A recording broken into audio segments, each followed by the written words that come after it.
And let's continue with Civil Rights Video 6, focusing on kind of the key years of the movement when things really get done, 1961 to 1964.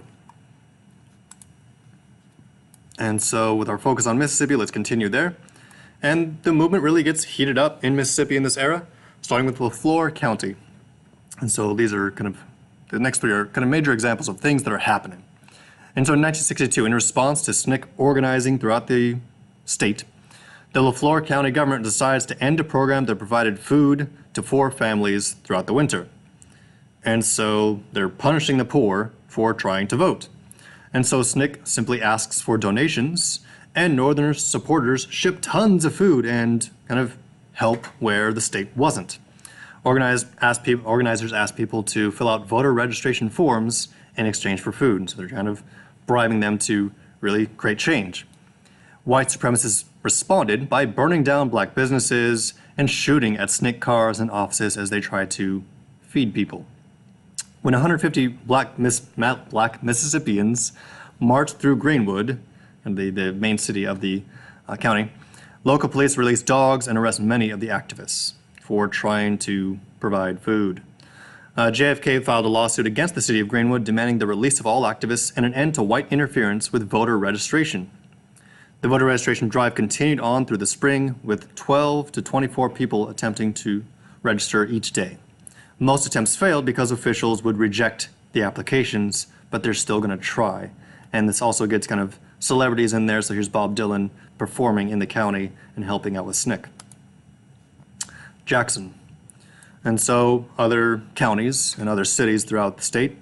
In December of '62, Jackson NAACP announced a boycott of Jackson businesses that refused to hire black employees. The group demanded desegregation and fair hiring practices. The mayor said nope and refused to meet any demands, and the boycott continued. And they're trying to punish them because we have a black majority in many counties, and so they are one of the top consumers. And in May, college students in Jackson held a sit-in. This is a picture of the sit-in, and this is black and white students at a segregated lunch counter, but were attacked and beaten by a white mob. So food is poured over them, and they are dragged out of the seats and beaten as the cops sit and do nothing. June 12, 1963, a member of the Citizens Council shot and killed NAACP Field Secretary Medgar Evers, so kind of our top official in Mississippi, is murdered. National NAACP Director Roy Wilkins comes down to Mississippi to kind of pull back the campaign. He felt it was getting too direct, causing too much violence. So with support from President JFK, the NAACP cuts a deal with the mayor. The city would hire 6 black police officers if the movement stopped all marches. So the original demands for desegregation are not meant, and some people kind of see this as kind of a sellout, but it's also just, this is an extreme case of violence at the top, so they wanted to kind of fall back. The Freedom Vote. So COFO used a state law that said that those who had been denied the right to vote could cast a provisional ballot. And so you could still go vote, it's just they have to kind of review that ballot to see if it's real or not. With a statement of the voters' qualifications, saying, hey, I have a right to vote.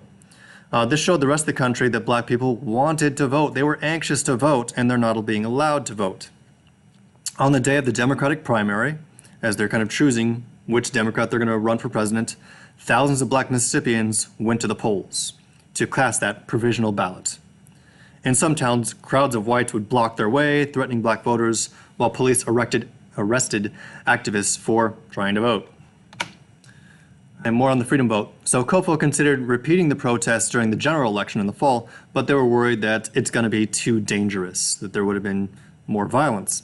Instead, COFO organizes its own statewide mock election, because they're not really allowed, in that all those provisional ballots were not counted, but it did generate publicity. People saw that they want to vote and they're not being allowed to vote. And so they have a Freedom Vote.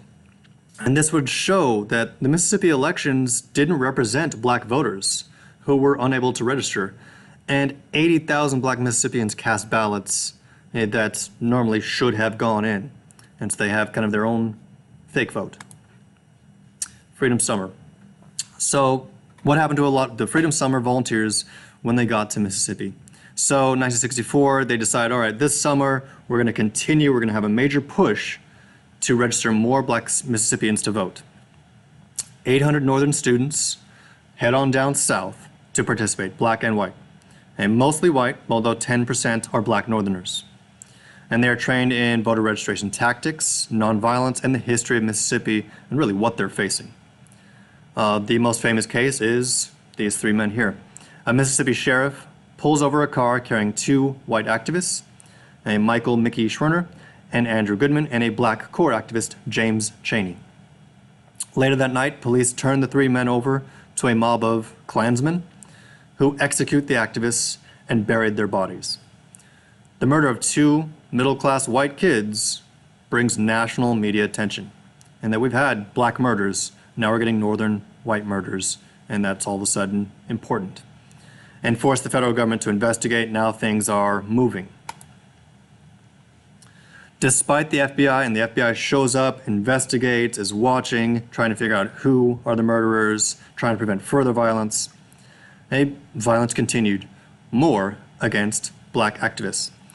3 additional murders, 35 more shootings, 65 bombings or burnings of black homes and churches.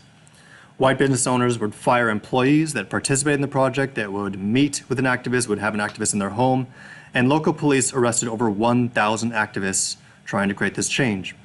But they kept fighting. Freedom Summer carried on, and COFO used the additional volunteers to expand its work into many communities previously unexposed to the movement. So they're hidden everywhere.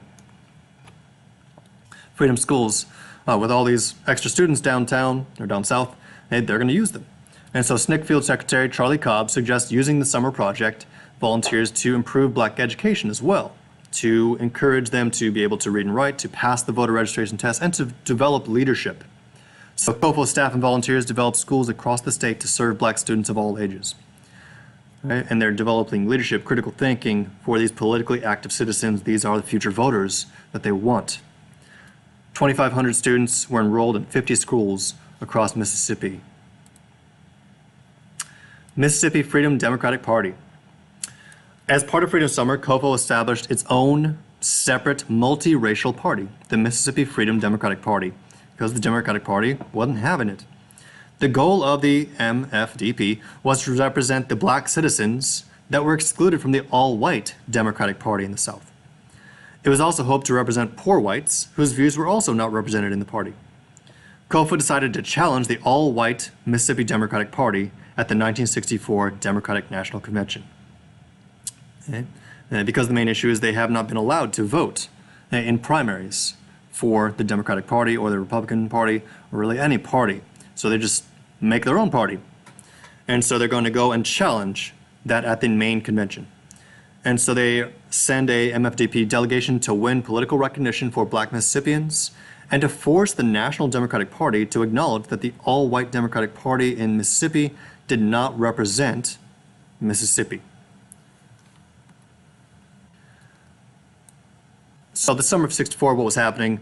Again, things are happening, and so racial divisions in the country are really gaining more attention. People are paying attention more and more and more. Freedom Summer had focused the country's attention on civil rights and violence in Mississippi.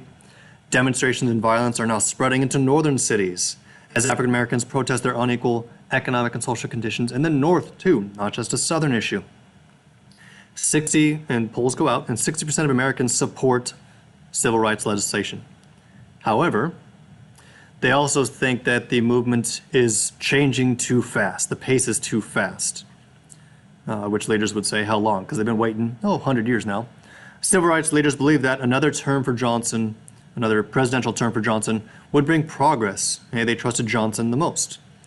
He was up against a candidate that really was not supportive of civil rights, Barry Goldwater. So all-white Mississippi delegation felt betrayed by the Democratic Party that started to push for small steps in civil rights. And so the whites are not happy with the Democratic Party in Mississippi, and blacks are not happy with the party. There's going to be some conflict over the future of the Democratic Party in Mississippi. And we'll stop there.